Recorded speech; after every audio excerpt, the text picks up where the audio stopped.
In this episode, we're going to unravel a bizarre sequence of devastating events that took place some 200 years ago. Murders involving red shoes, a piece of cake, a caged corpse strung up high on the hillside, and a man banished to the other side of the world. Incredibly, the events all took place within sight of the same peculiar Peak District landmark, Peter's Stone.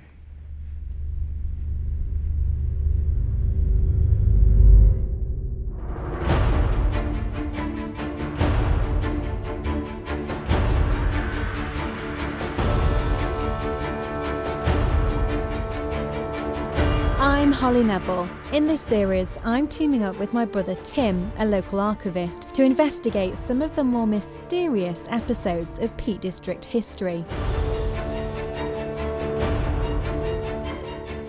We'll be delving deep into the archives and roaming high on hills as we explore the past of the peaks and offer you a peek in the past.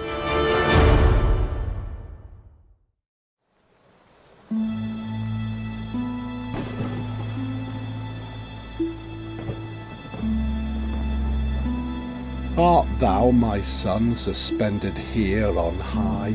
Ah, what a sight to meet a father's eye, to see what most I prized, what most I loved, what most I cherished, and once most approved, hung in mid-air to feast the nauseous worm, and waving horrid in the midnight storm.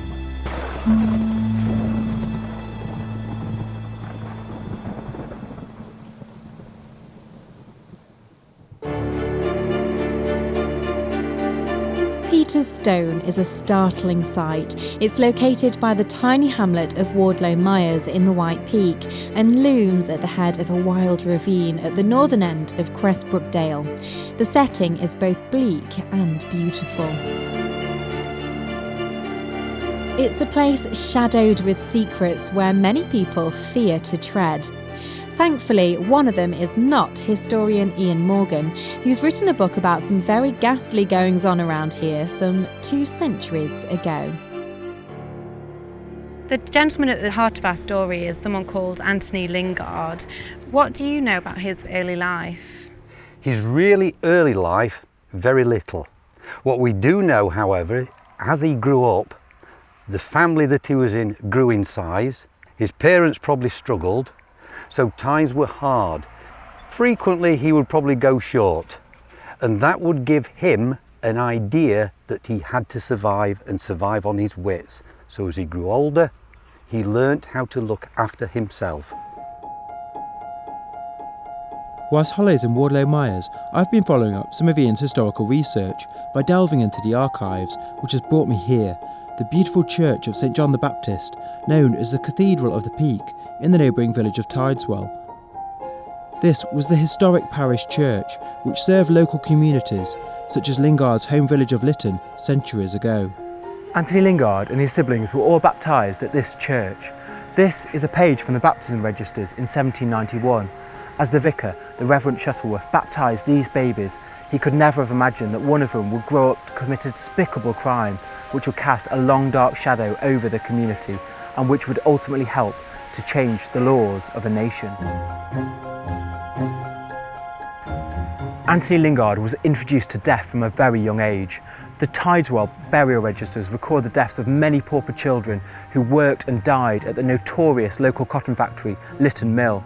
But for the community in Litton outside the mill at this point in time, infant death was also commonplace. The Tideswell burial registers record how, within the space of just 18 days in spring 1797, 3 of Antony Lingard's brothers all died. The cause of death, smallpox.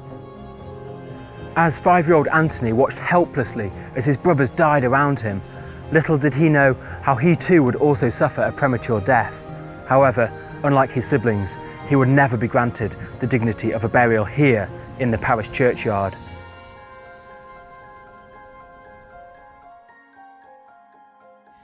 What do we know about the events of January 1815? Well, following a harsh winter and a poor autumn, fogs had settled all around this area. And we know by January the 15th, 1815, He was worried. The problem he had, a local girl was pregnant and it was his child. And so he decided to try and get her to blame someone else for the pregnancy. And his only way out of the situation was money. It was during the early hours of the 15th of January 1815, Antony Lingard stole down from his house in Litton to Wardlow Mires, to the toll house there, which was kept by a middle-aged widow, Hannah Oliver. He entered the toll house. A struggle broke out and he slipped a scarf around Hannah's neck and strangled her. He took from the toll house some money and a pair of red women's shoes. Red shoes, that seems like a very strange thing to take. So why did he do this? He then makes his way to the house of the young lady that's pregnant. He gave her the stolen shoes and some money. He decides if he can bribe her, then he is free to do whatever he wants. Hannah Oliver's body was discovered the next day and a murder investigation was launched. It was the red shoes that would eventually be Antony Lingard's final undoing. When the girl took the shoes back to Antony Lingard, not really believing where they came from, doubt set in her mind. She told the constables, they searched his house and they found them. Lingard was arrested and sent to Derby jail to await trial for murder. Lingard's trial on the 25th of March 1815 was a sensation, capturing the interest of the public and reported in newspapers all over the country. The reports revealed that the crucial witness who testified against him was the young woman pregnant with his child.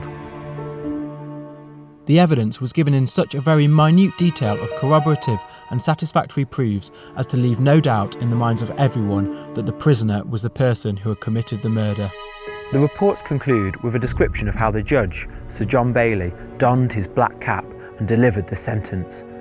I sentence you to death by hanging. I followed in Lingard's footsteps to Derby Jail, which is now a working museum, to meet the current jail owner, historian Richard Felix. This is a cell very similar to what Antony Lingard would have spent his last few days in, contemplating what was going to happen to him. As he got closer to the execution, he would actually have heard through this window, and remember there would have been no glass in it then, he would have actually heard them constructing the gallows.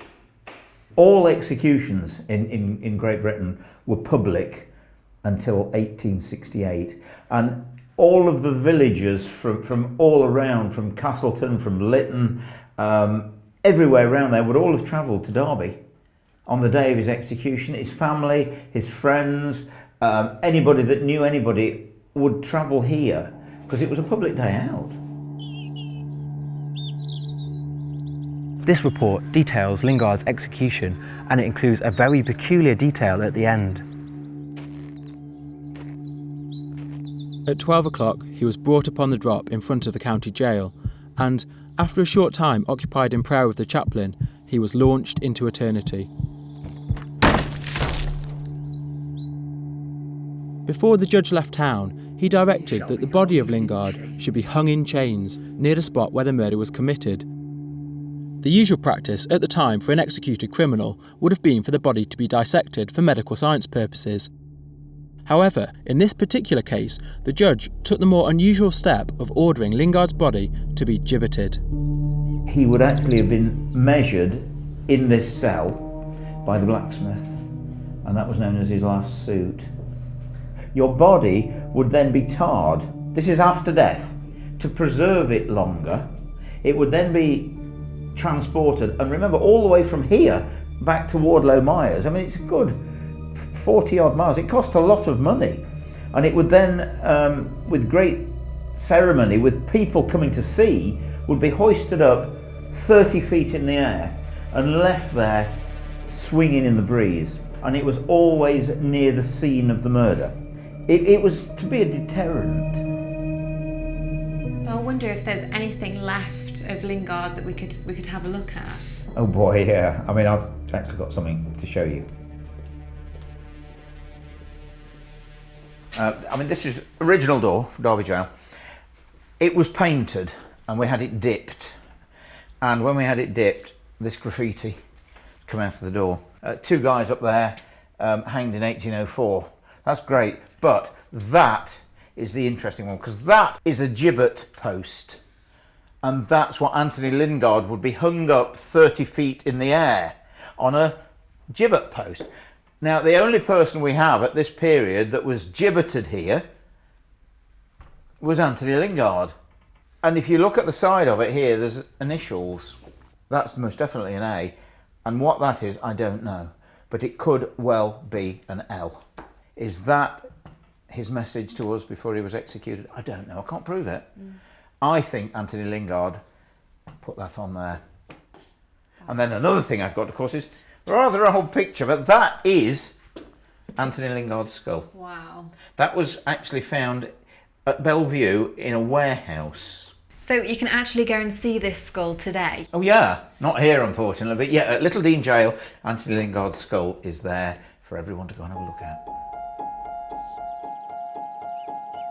We're now heading back to Wardlow Mires via the route that Lingard's body would have taken.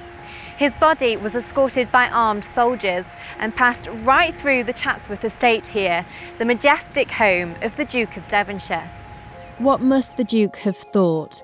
Many a grand carriage would have passed through this elegant estate, but rarely the embalmed corpse of an executed murderer.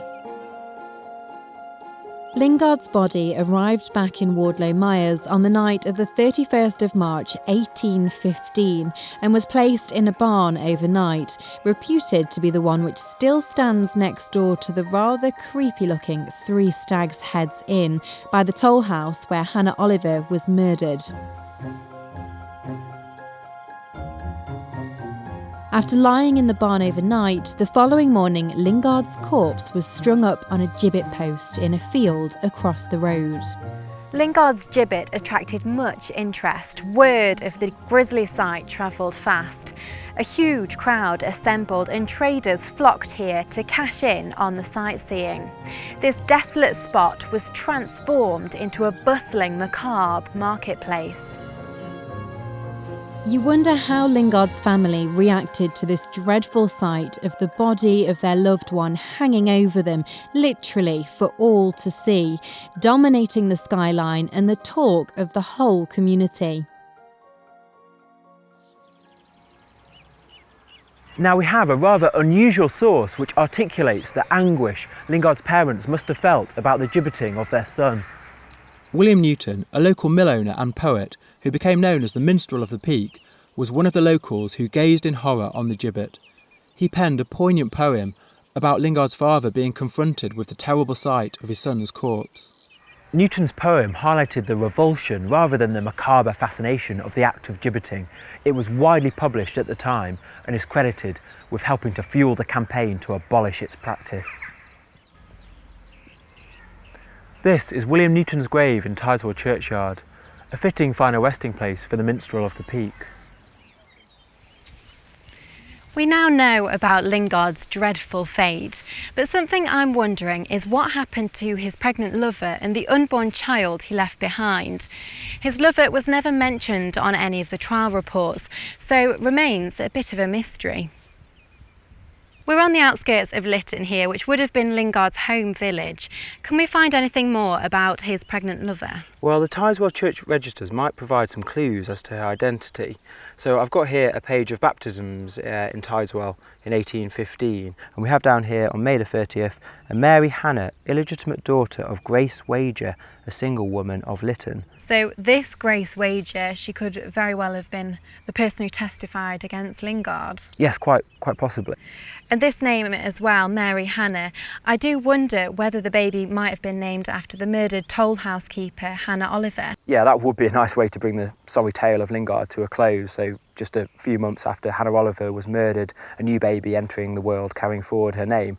But unfortunately, there are still a couple of shocking twists to come. And the first twist can actually be revealed in the same Tideswell registers.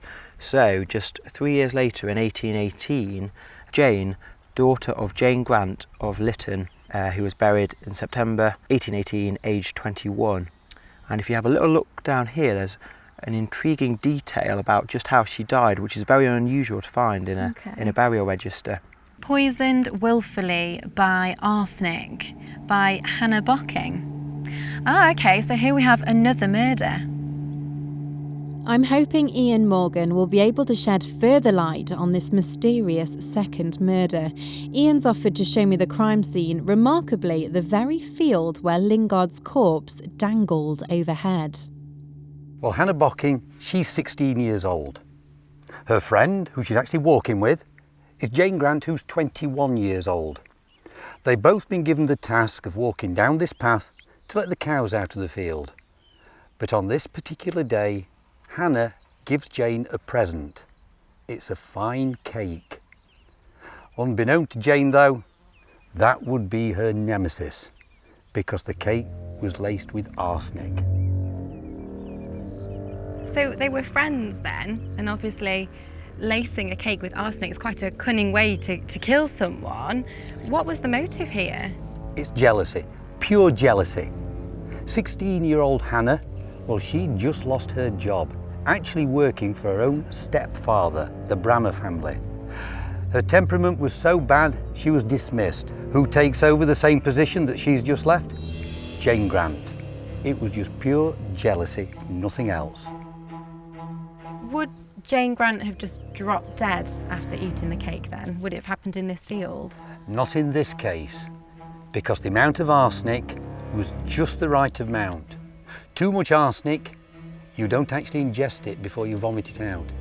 Too little has no effect. In this case, Jane took the cake home. She actually implicated Hannah herself. It was Jane's claim, we'll say, that Hannah had poisoned the cake that led to Hannah being arrested. Taken to Derby jail, she awaited trial, and they say she didn't shed a tear at all for being there.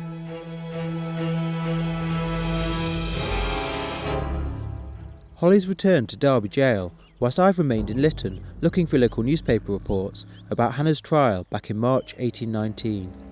This report from the Derby Mercury reveals how Hannah purchased the arsenic some 10 weeks before she mixed it with the fatal cake. It's clear this was no sudden, spur-of-the-moment fit of jealous rage, but a carefully planned, premeditated act of cold-blooded murder. Thanks for having us back here, Richard. Pleasure. Now, I'm on the trail of a second murderer from Litton, Hannah Bocking, who ended up here just 3 years after Lingard. And I'm hoping to find out more about what happened to Hannah after she was imprisoned here. This is a broadsheet done at the time. What happened was that the local newspaper used to come and make an appointment with you in the condemned cell and write down your whole life, and then it was sold at your public execution for a penny a sheet. So Hannah Bocking, aged 16, of Litton near Bakewell, Derbyshire, who suffered on Monday the 22nd of March 1819 on the New Drop in front of the county jail, Derby, for willfully poisoning Jane Grant. So Hannah Bocking, like Lingard, was actually hung in this very jail. Hannah Bocking is actually the youngest person ever hanged here at Derby. Hannah was brought here, sentenced to death, but not only to death, but to after death, because she was a murderer. And after 1752, the Murder Act came into being, which stated that no murderer was allowed to be buried.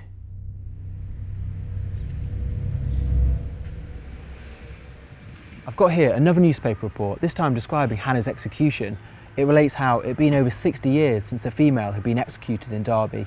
This, combined by the fact that she's a mere child of 16, was enough to excite a powerful interest in the minds of spectators. When the time arrived that the light of heaven was to be withdrawn from her eyes, she ascended the platform with a steady step. She joined indeed in the devotions of the chaplain, but she seemed little affected by the apparatus which held the spectators in a state of appalling suspense. At the moment she was launched into eternity. An involuntary shuddering pervaded the assembled crowd, and, though she had excited little sympathy, a general feeling of horror was expressed that one so young should have been so guilty and so insensible. After Hannah's execution, the report details how her friends asked for her body to be returned to them for burial, but the full sentence of the law prevailed. only for her not to be carved up by the wild wind of the peaks on a gibbet, but by the surgeon's knife as her body was handed over for medical dissection purposes. Part of the sentence was that you'd be hanged by the neck until you are dead, and then publicly dissected in the Shire Hall in St Mary's Gate in Derby. And the whole idea was the body wasn't whole, and that meant that on the day of judgment, no physical resurrection for you, where you're going to go. That's what they knew about in that condemned cell beforehand. They knew that not only they were going to die, that wasn't their fear, it was where they went next, and that was sentencing them to hell. It was part of the sentence for a murderer, and that's what happened to poor old Hannah Bocking. So can you just imagine her thoughts sat in that dark condemned cell the night before she knew that she was going to be taken out from that cell onto the front of Derby jail, publicly strangled to death, and then her body dissected.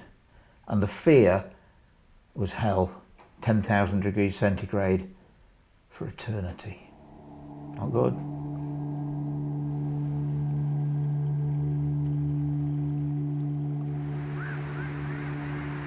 I've tracked down Hannah Bocking's record in the Derby Assize Court Register for March 1819.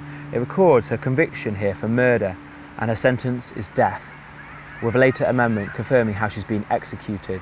So stark words which don't really fully convey the extraordinary events which led to her life coming to an awful end, aged just 16. Now, if we fast forward through these same court registers to 1826, we come across another terse death sentence which belies another astonishing story involving a name which sounds eerily familiar. We have here a William Lingard sentenced to death for highway robbery. Incredibly, there was yet another crime committed beneath the gaze of Lingard's gibbet, but this time involving someone much more closely associated with Lingard himself, his younger brother, William.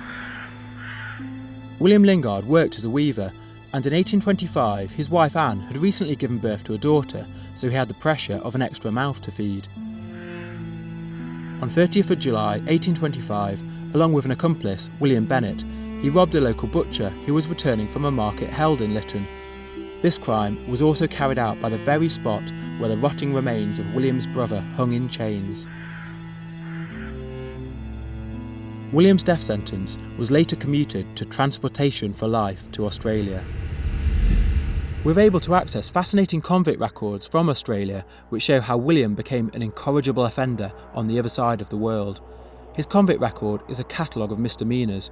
Out in Australia, he was found guilty of affray, theft, insolence, disorderly conduct, all offences for which he was whipped or spent time clapped in heavy irons. In 1839, he actually managed to escape from a chain gang and became a bushranger before being tracked down and captured after a dramatic armed shootout in the outback. He was then sent to endure the living hell of Norfolk Island, a penal colony 1,000 miles from the Sydney coastline, notorious for its extremely harsh conditions for only the very worst offenders. A final point of interest is how these records also include physical descriptions of each convict. So we have here William Lingard, 5'6 3/4", brown hair, blue eyes, oval face, scar on his left arm, allowing us to put flesh at last on the Lingard bones. Now, Lingard's corpse was strung up on the gibbet for 11 years, following long-standing complaints from local landowners about the disturbances caused by the sightseers and the noise of Lingard's bones rattling inside the metal cage. In 1826, 1 month after Antony's brother William was banished to Australia, the gibbet was finally dismantled. Lingard's bones were buried beneath the gibbet post, but as we've discovered, not all of them, it seems. We recoil at the thought of the crowds flocking from far and wide to gawp at the grisly spectacle of Lingard's gibbet back in the 1800s. Yet incredibly, 200 years later, it appears that Lingard's skull is still on public display, still an object of morbid fascination. It's easy to focus on the macabre and sensational aspects of the Lingard and Bocking crimes and punishments and overlook the abject human misery and suffering which lie beneath the surface. Cycles of poverty exacerbated by the loss of loved ones, families deprived of breadwinners.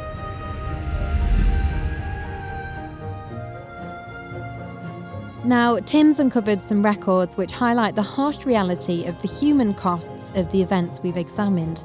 In particular, the heavy toll the Lingard family would pay many years after that fateful night when Lingard crept into the toll house at Wardlow Mires to commit that terrible crime. This is New Home Hospital in the Peak District market town of Bakewell. It was once the dreaded union workhouse for the locality. Only those in desperate poverty would have applied to enter its walls. Now, I have here copies of extracts from a minute book dated 1840 kept by the guardians who ran this workhouse. Now, one name in particular leaps out of these records: Lingard of Litton. This time, Betty Lingard, Antony and William's younger sister. The records indicate how Betty had abandoned her two illegitimate children, Eliza and Alice, who were found almost naked on the street and were rehoused at the workhouse. So this is some 25 years after the murder of the toll house keeper, and the Lingard family is still clearly suffering. You can't help but wonder if the misfortune to befall Betty Lingard and her poor children might have been avoided had it not been for the crimes of her older brothers, wreaking such misery on the family. I feel Antony Lingard's presence will forever linger here. The gibbet shadow loomed large over his family and the local community years after his death. And some say, even today, the ghostly sound of bones chattering in an iron cage can sometimes be heard on the wind, which wails through this wild ravine. If crime demand it, let the offender die, but let no more the gibbet brave the sky. No more let vengeance on the dead be hurled, but hide the victim from a gazing world.